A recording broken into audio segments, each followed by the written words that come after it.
Hi guys, in today's video we are going to be taking a look at 9 things that you need to know about Spongebob Squarepants Battle for Bikini Bottom Rehydrated before you decide to take the plunge and purchase the game.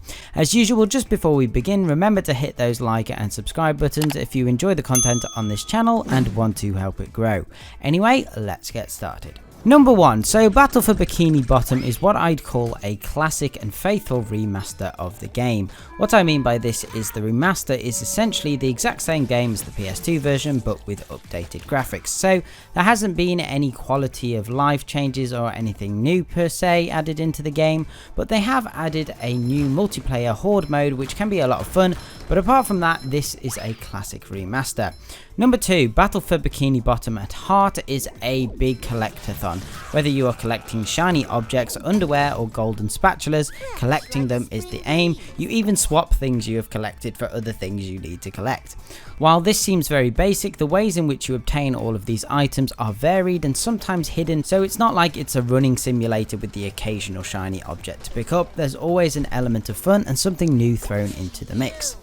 3. It's easy. One of the things to remember about Battle for Bikini Bottom Rehydrated is that it's a game aimed at kids, and for the most part the game isn't particularly difficult. There are a few puzzles that can leave you scratching your head, but the core platforming and battling throughout the game is fairly straightforward, with many enemies having predictable attacks that can either be resolved with SpongeBob's net or one of his specific abilities. You also have an abundance of underwear to collect throughout each area that give you your health back. However, what would have been nice is some difficulty settings just for people who prefer more of a challenge. 4. It's about half the price of what you would pay for most games in 2020. Another great thing with this game is that it's not going to make you broke unlike most games these days. The game is roughly half the price you'd expect to pay normally, so in the UK it's $24.99 and in the US it's $29.99.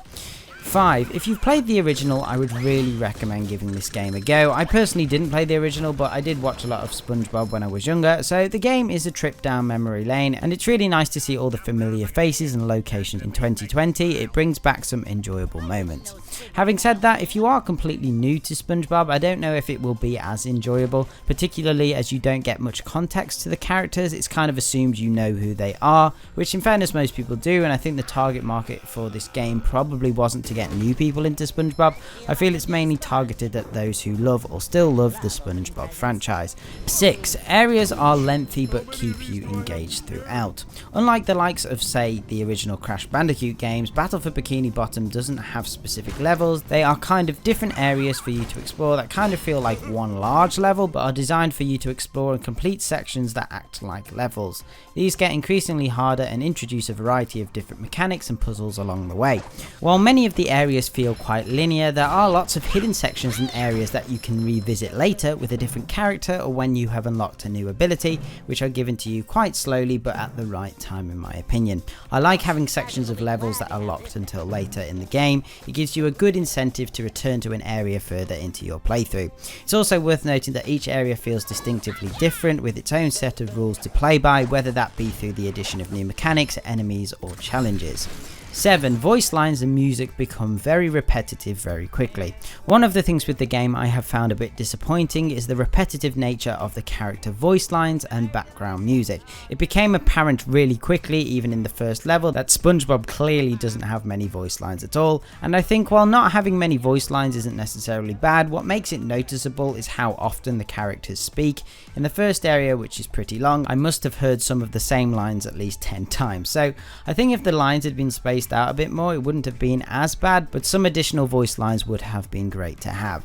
The same can be said for the music. Whilst I really enjoy the quirky and addictive music pieces, which have all been remastered by the way, again I feel they're just too short, so you start to hear the same piece over and over again in one area, and eventually it did begin to wear on me, but fortunately you can turn the music off in settings, so that's always an option. But yeah, if each piece was just longer and less repetitive it would be great.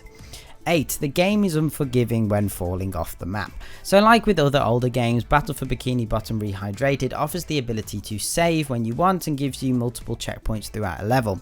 However, one thing I quickly learned is that if you accidentally or somehow manage to fall off the map, you don't get respawned where you were, you get sent back to the checkpoint, which is often about 3 minutes if not more before the point where you were. Yes, on the one hand this offers difficulty, but not necessarily in a good way. I feel like there's a fine line with difficulty. Making something challenging is good, but you can also have difficulty that just becomes frustrating unnecessarily, especially if you're having to complete a whole 5 minutes of gameplay you just completed, when I feel like if you fall off something you should respawn where you were and perhaps lose 1 life. 9. Boss fights are really fun. One of the most fun aspects I found with the game is the boss fights. These involve fighting an enemy that is far larger than you in an arena type setting. Some bosses such as the Robo Sandy have different stages where the movesets will change and get more complicated, and you need to figure them out to defeat the boss. Like with other parts of the game, these aren't particularly difficult, but require at least some thinking, and it's always fun to try and challenge yourself to defeat the boss without taking any damage. I also think the dialogue in some of these events is particularly funny, and I often found myself laughing at either the silliness or comedic timing that can sometimes be a bit off but can still get a laugh. Overall, I would definitely recommend this game if you played the original or are a fan of Spongebob Squarepants. If anything, this game will definitely take you down memory lane and put a smile on your face. Despite its simplicity and repetitiveness, I have definitely found the game fun and engaging. I didn't find myself getting bored, maybe a little frustrated at some of the puzzles and checkpoint placements, but like I said earlier, these aren't a frequent issue. There are lots of areas to explore which have pretty good variety to them, and the game can keep you playing for a good 20 hours if you take your time and explore every nook and cranny. On the other hand, if you are new to SpongeBob and looking for a game that really tries something new and gives you a challenge, I would say there are probably some other games out there that will satisfy your desire, but if you want a fairly chilled and fun experience with lots of silliness and laughs, Battle for Bikini Bottom may be for you. Anyway guys, that's about it for today's video. I hope you enjoyed. Let me know what you think of Battle for Bikini Bottom in the comments below, but other than that, remember to subscribe and I shall see you in the next one. Okay, thanks guys, bye.